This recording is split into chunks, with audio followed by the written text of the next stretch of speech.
Hi, team. I'm Padilla from Telesur Radio 88.8 FM. We're beyond too excited to have you here today because we have uh, the incredible honor to sit down with Tim Rice from Keane, a band that has left us a deep mark on the soundtrack of our lives. You are giving us and your songs that have healed us, accompanied us, and made us feel seen from somewhere only we know to love too much. Tim, how are you today? I'm very well, very well. Thank you. What a lovely introduction. Thank you. Well, we are very excited because this is not only the first time Keane are playing here in Merida, but also the first time that you are headliners on the first Corona Capital session here in Merida. What does that mean to you? It's a huge honor. I mean, we're kind of firstly, very proud to be on the bill with some amazing bands. It's a great honor to be at the top of that bill, and I think it'll be a fantastic night all round.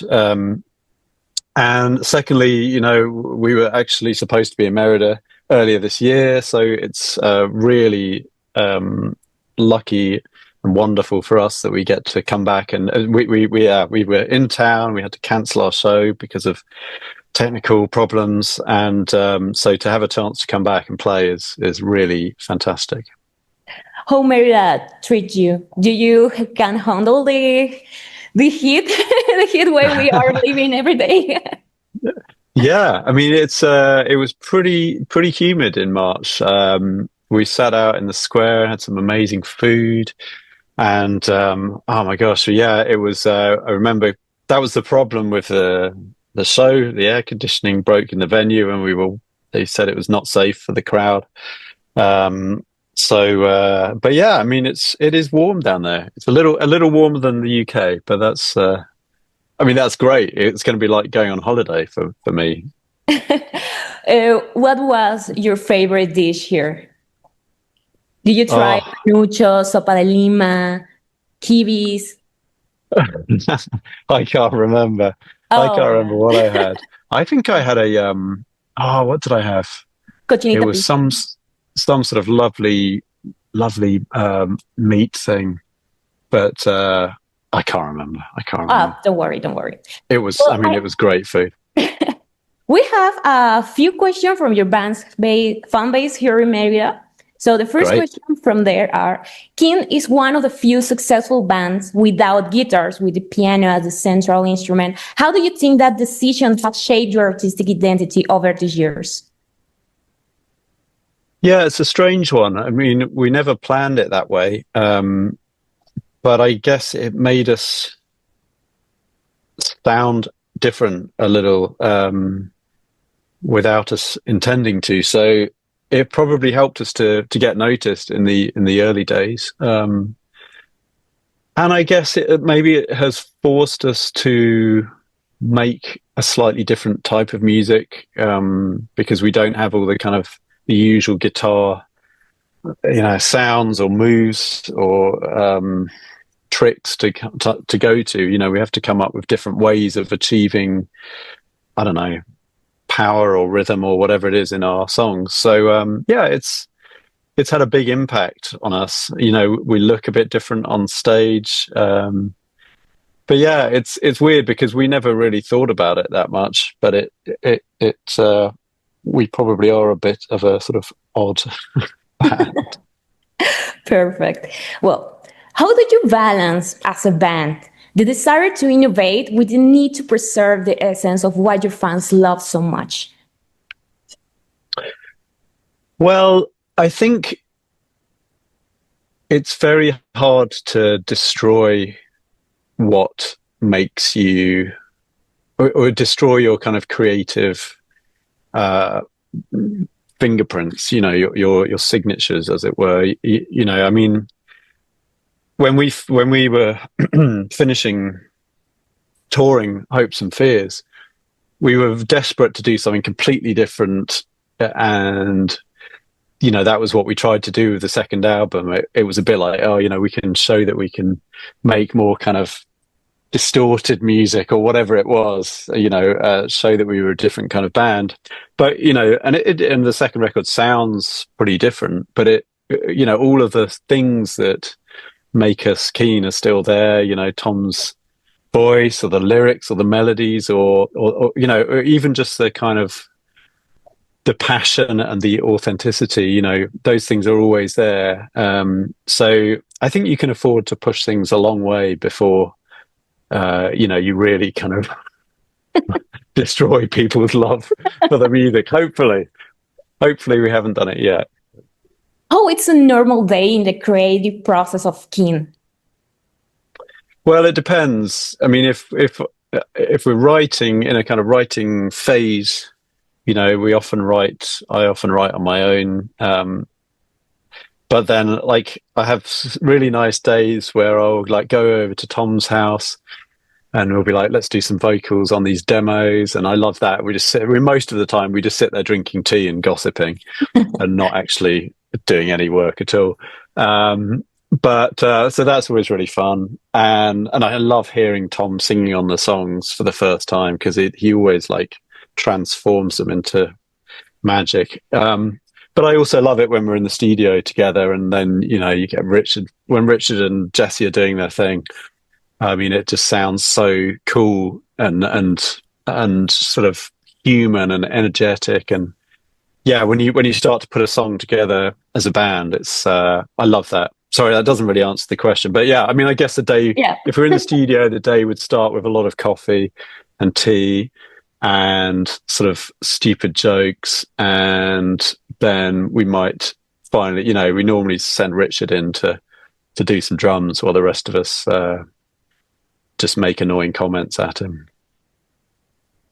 Well, changing a little bit, when we talk about Keane, we can not talk about Somewhere Only We Know, one of the favorite songs of the people.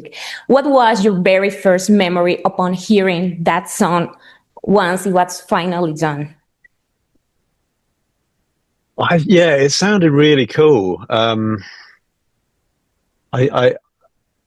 It's hard to describe because of course we just thought, oh, this is exciting. We finally made a song.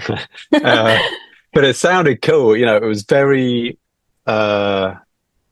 concise and, full of this sort of tense energy. So I loved it. We were just very proud of it. But of course, we had no idea what was going to happen. And then, even when the song was then a big hit, but then even then, we had no idea that it would still, be, and like now it's even bigger than it ever was 20 years ago. I mean, it's insane. So yeah, I don't know, hearing it, I just thought, oh, this sounds really cool. That's kind of what we wanted to do.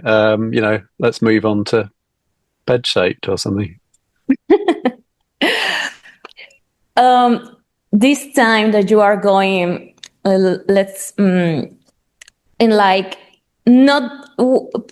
musicians usually play in Mexico City, but now you are playing in other cities from Mexico.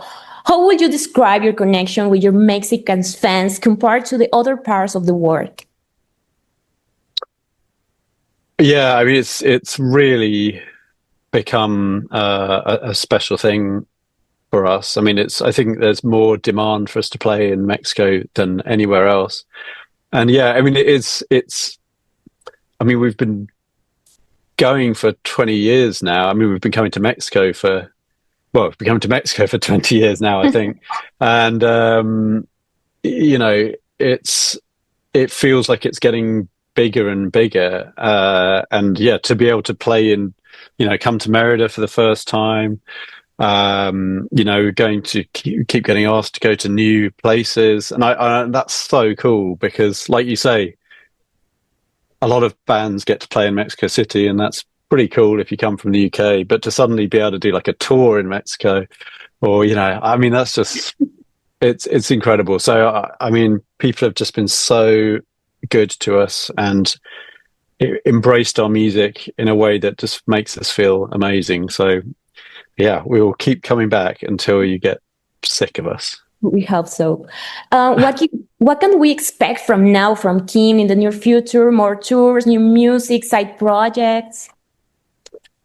I think we're very focused on new music Okay. now, which we're very, very excited about. We've got a huge number of songs, and I just hope that they're good. um, so we're kind of in a phase now where we're trying to work out if we have good enough songs for an album, and then we'll record them and hope it sounds good, and then then we'll come out again and do another tour. And I mean, it's just we've been doing it for so long that you can never take these things for granted. But we're in such a good place as a band, and in all ways, I think we love making music together more than ever. And we also feel that we're so lucky to be still here and still be able to do what we love doing. So as long as we're able to do that, then we will keep doing it and try and make the best music we can. Can we have a little spoiler of what is coming next? Well, there's not much to say. I mean, except that I think all the things I was saying about trying to we learned a lot from the last year. We were on tour all year, and I think we kind of rediscovered some of the more obscure tracks that we don't normally play. For example, a song called Untitled One from the first album, we never played in our whole career until last year. And then, because we always thought, it's too kind of arty, no one's going to want to listen to that. Everyone will go to the toilet or the bar or something. But actually, we realized that more atmospheric side of our music is actually really important. And so I think there'll be some of that on the album. And I don't know. I think we really enjoyed the communal celebration feeling of last year, and everyone singing along, and that feeling of togetherness with everyone. So I think we want to have some moments like that on the album as well, which are two kind of almost totally different things. So I don't know what I'm saying. I think there'll be two sides to the album.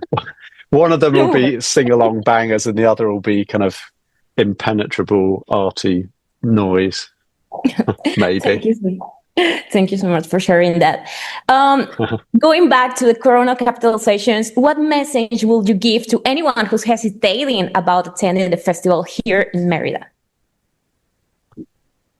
I mean, it's going to be phenomenal. I mean, even if you don't like Keane, which I hope you do, but there's two other great bands playing. I mean, Phoenix, one of the all-time great bands, aren't they? I mean, it's just going to be a great night. I think Phoenix, Passion Pit. It's going to be so cool. I mean, every time we've played in Mexico, they're some of the best shows of our lives, and I think it will be an incredible atmosphere. I mean, we're certainly very excited, and we'll be putting on a really great show. And I mean, I just think it's going to be a wonderful, magical night. So I mean, I just hope that people come and join us. Before we finish, I just want to say something on behalf of your fans here in Merida and across our country. We're truly grateful that Mexico was included in the Hopes and Fears tour, and especially touched that Merida was chosen as one of the cities. It came as a beautiful surprise for all of us, and we can't wait to welcome you with all the love you deserve here the next month on the Corona Capital Sessions. Team, thank you so much. Thank you so much, Casandra. I appreciate that. It's lovely.